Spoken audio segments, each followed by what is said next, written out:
चलत कुंडलम शुभ्रनेत्रम विशालम प्रसन्नाननं नीलकंठम दयालम मृगाधीश चर्मां वरं मुंडमालं प्रियं शंकरं सर्वनाथं भजामि। नमस्कार, स्वागत है आपका। मैं आचार्य विक्रमादित्य आपके इस कार्यक्रम में आपके साथ हूँ और हमारा ये चैनल है आचार्य वाणी। इस आचार्य वाणी के माध्यम से हम आपके साथ लगातार जुड़े रहते हैं और बहुत सारे समय समय पर आपके समक्ष बहुत सारी ग्रहों की विवेचना उपस्थित करते रहते हैं। आज का जो हमारा कार्यक्रम है वो है मिथुन राशि वालों के लिए क्या रहेगा ग्रह प्रभाव, मंगल जब परिवर्तन की तरफ जा रहे हैं।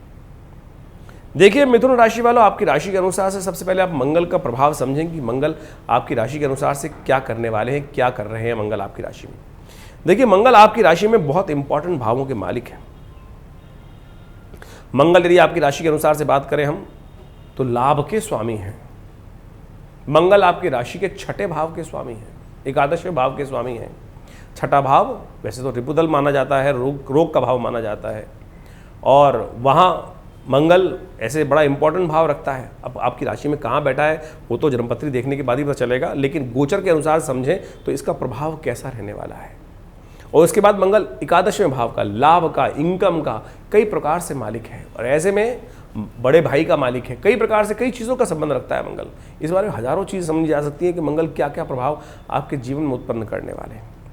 अब हुआ क्या है कि वर्षों बाद ऐसा योग बना कि मंगल सूर्य के साथ जिस प्रकार से चलते चले जा रहे हैं और वहाँ अपनी गति में जिस प्रकार से चल रहे हैं वो अस्त रहेंगे करीब करीब। आमतौर पर ग्रह क्या होता है, मंगल जो है वो सूर्य के साथ 17 डिग्री के आसपास जब आ जाता है तो अस्त हो जाता है।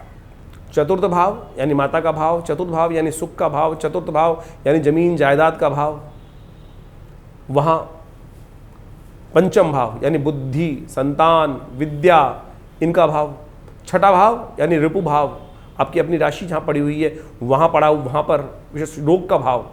जब वहाँ जाएगा मंगल तो वहाँ पर जो क्या करेगा वो हमको समझाते हैं। इसके बाद सप्तम भाव आपके जीवन साथी का भाव, आपके व्यापार का भाव, द्वंद्वात्मक स्थिति का भाव।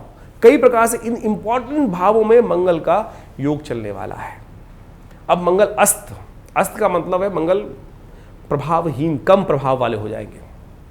इसको इस प्रकार समझ सकते हैं आप कि घर के बाहर आपकी एक लाइट जलती होगी, रात्रि में लाइट जलती होगी और रात्रि में जो लाइट जैसे चलती होगी कितना प्रकाश देती है, इतना दे देती है कि आपके आसपास को पूरा उजाला कर देती है और बहुत सारे काम आप आनंद से सूर्य की अनुपस्थिति में करते हैं कि उसका लाभ ले लेते हैं। लेकिन जब जैसे ही अरुणोदय उदय होता है, सुबह सुबह सूर्योदय होने के योग बनते हैं, तो उस समय वो लाइट जो है वो धीरे धीरे निष्प्रभावी होने लगती है और जब मध्याह्न का समय आता है तो बिल्कुल निष्प्रभावी। कितना ही बड़ा बल्ब लगा लो, सोलर बड़ी लाइट लगा लो, वो भी पता नहीं चलेगी कहाँ चली गई। तो ऐसे में क्या हुआ है कि सूर्य के बिल्कुल सन्निकट जब आकाश मंडल में चलते हुए सूर्य के बिल्कुल उस ओरा के अंदर मंगल आ गए हैं और मंगल वहाँ पर दिखने बंद हो गए हैं, अस्त हो गए हैं। इसका मतलब दिखने बंद हो जाते हैं तो अस्त मंगल को। अब इसको ऐसा ना समझें कि कई लोगों ने ज्योतिषी विज्ञान के अंतर्गत अभी बोलना शुरू कर दिया है। एक महान हमारे पंडित जी हैं ज्योतिषी, जो टीवी पे आते हैं, ज्योतिषी विद्वान, वो कहते हैं मंगल अंधा हो गया। अरे भाई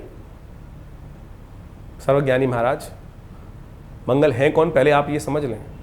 आप कह रहे हैं भगवान अंधे हो गए। जी हाँ, मंगल भगवान है। कैसे हैं वो मैं आपको समझा देता हूँ, जिनको पता ही नहीं है वो भी समझ लें मंगल कैसे हैं। मंगल हैं कौन, कब उत्पन्न हुए, इसके बारे में भी कथा है। मंगल के बारे में भारतीय संस्कृति सनातन पद्धति में हर चीज़ के उद्भव अंत का एक व्यवस्था बनाई गई है। उसका कारण निवारण सब चीज़ समझाने का प्रयास किया गया, कैसे उद्भव हुआ। कैसे कहा जाता है कथा के अनुसार से कि जब सती माँ भगवती उमा जबरदस्ती भगवान शंकर के मना करने पर भी दक्ष के यज्ञ में पहुँच गई और वहाँ जाके देखा कि भगवान शंकर का अपमान हो रहा है, तो क्रुद्ध होकर शुद्ध होकर भगवती ने वहाँ क्या किया, अपने आप को उस यज्ञ, दक्ष के यज्ञ में अपने आप को हवन कुंड में समर्पित कर दिया, सती हो गई। ना तो पिता को त्याग सकती थी, ना पति को त्याग सकती थी। स्थिति कैसी समझी उन्होंने, एक ही लगा कि भगवान को ही समर्पित सब कुछ कर दें।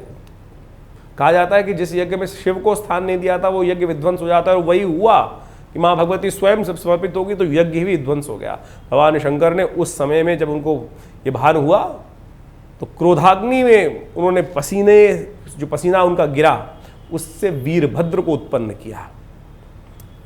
पृथ्वी पर जो पसीना पड़ा उससे वीरभद्र उत्पन्न हुआ और वो वीरभद्र जाकर उस दक्ष के यज्ञ को विध्वंस कर देते हैं। उनको आज्ञा होती है कि जाकर यज्ञ को विध्वंस करो। उस यज्ञ को विध्वंस करने के बाद कहा जाता है कि विध्वंस करने के उपरांत माँ भगवती को लेकर भगवान शंकर के पास उपस्थित होते हैं।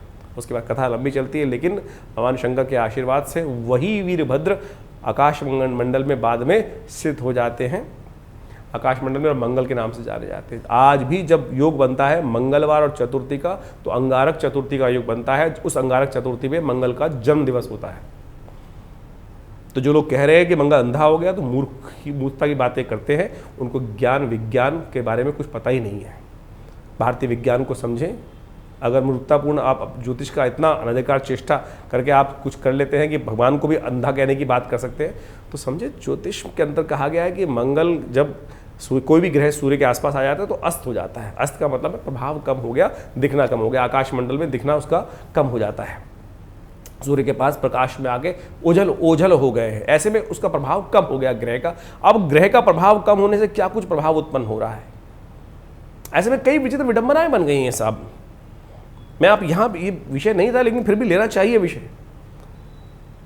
कई लोगों ने तो ज्योतिष को बिल्कुल ऐसा बना दिया है कि वो बिल्कुल मतलब नास्तिकता की पराकाष्ठा हो गई योग के अंदर, ज्योतिष के अंदर। उपाय करने के नाम पर क्या क्या कर देते हैं कि ये बेच दो, ये ले लो, ऐसा ले लो, वैसा ले लो, इसको कर लो, लेकिन मूलभूत कारण ही नहीं पता है। तो आप समझे प्रत्यक्ष रूप से कि हम समझाने जा रहे हैं आपको क्या कुछ प्रभाव उत्पन्न होगा। मंगल पंचम में जाएंगे तो 3 अक्टूबर को पंचम में जाएंगे मंगल, वहाँ पे स्थिति में जाएंगे तो 17 नवंबर तक वहाँ चलेंगे।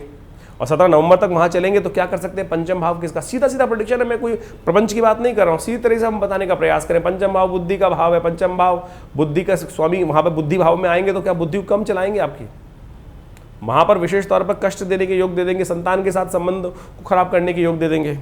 तो ऐसे में विशेष तौर पर आपको ध्यान रखना पड़ेगा काफ़ी कुछ। ऐसे में विशेष तौर पर कष्ट दे सकते हैं, आयु के संबंध में, स्वास्थ्य के संबंध में कष्ट दे सकते हैं, आपके पिता के साथ, पिता के स्वास्थ्य में खराबी लाने के योग दे सकते हैं। तो ऐसे में विशेष तौर पर ध्यान रखने की ज़रूरत है। रात को नींद खराब कर सकते हैं आपकी, नींद में बेआरामी हो सकती है, आपको नींद आने में कंफर्टलेसनेस हो सकती है, रात को इंसोम्निया की शिकायत हो सकती है। ऐसे में आपको जब मंगल वहाँ अस्त होकर चलेंगे तो खास तौर पर ऐसे में कुछ उपाय आप कर लें तो ठीक हो सकता है। ऐसे में क्या होता है कि विशेष तौर पर अपने सिराने एक पानी का गिलास रखें उसको ठीक करने के लिए, और उसके बाद सुबह उस पानी को उठाकर किसी पेड़ में डाल दीजिए। ये उपाय छोटा सा कर सकते हैं, इसको आपको कष्ट निवारण करने का रास्ता बन सकता है, इसको छोटा सा उपाय करने के बाद। और जब मंगल कन्या राशि में चल रहे हो तो एक उपाय कर लीजिएगा, रोज एक काम करें, दूध का दान कर दिया करें। किसी गरीब व्यक्ति को, बच्चे को दूध का दान कर दिया, इससे आपका विशेष तौर पर ग्रह का अशुभ प्रभाव धीरे धीरे कम होने का योग बन जाएगा। छोटा सा दूध का दान करना 5-6 दिन तक, 3 अक्टूबर तक दूध का दान कर सकते हैं।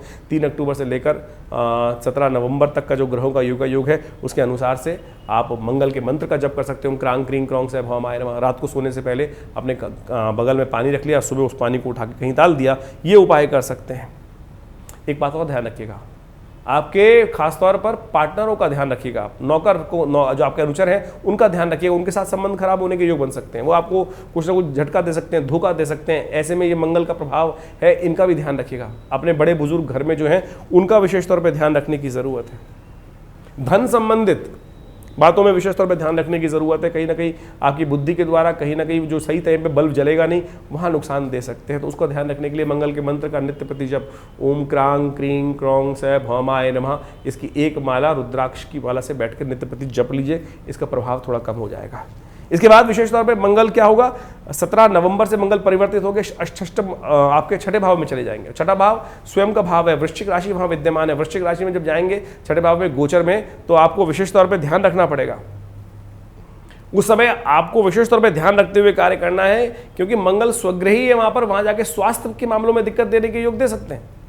स्वास्थ्य का ध्यान रखने की जरूरत है। शत्रु आपके खिलाफ कुछ षड्यंत्र रचने का योग बना सकते, तो इन सब बातों को ध्यान रखते हुए कार्य करने की जरूरत है। एक काम कर लीजिएगा, उस समय एक छोटा सा खाना खाएं, जब भी भोजन करें आप, उसका पहला ग्रास निकालकर कौवे के निमित्त बाहर डाल दिया कीजिए। सुबह पहला भोजन जब भी कर रहे हैं तो छोटा सा एक ग्रास टुकड़ा निकाला और बाहर कौवे को डाल दीजिए।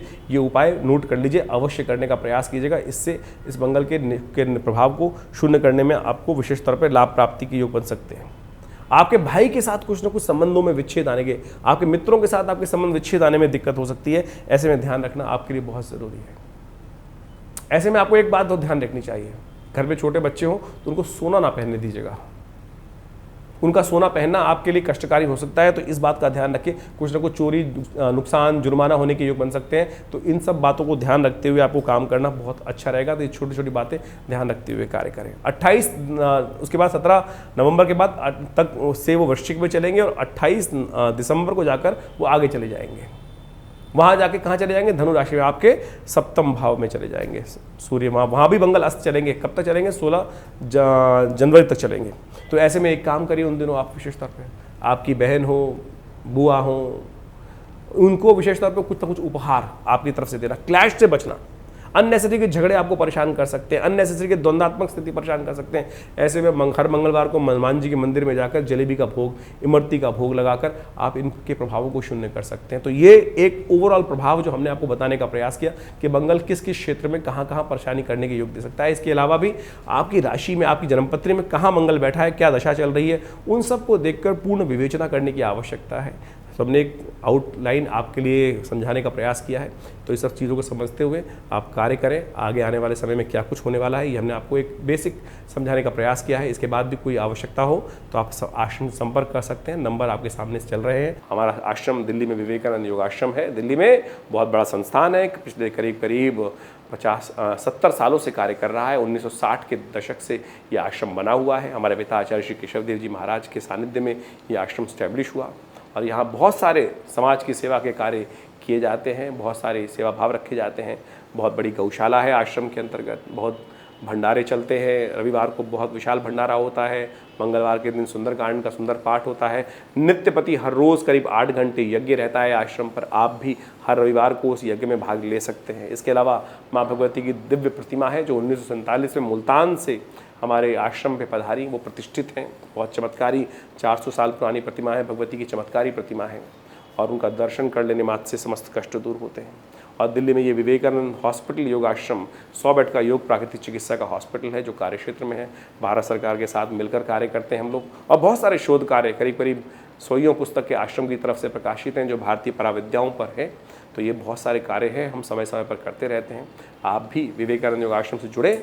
समस्त जानकारी के लिए नीचे फ़ोन नंबर दिए हुए हैं, उनसे संपर्क साध सकते हैं। धन्यवाद, नमस्कार।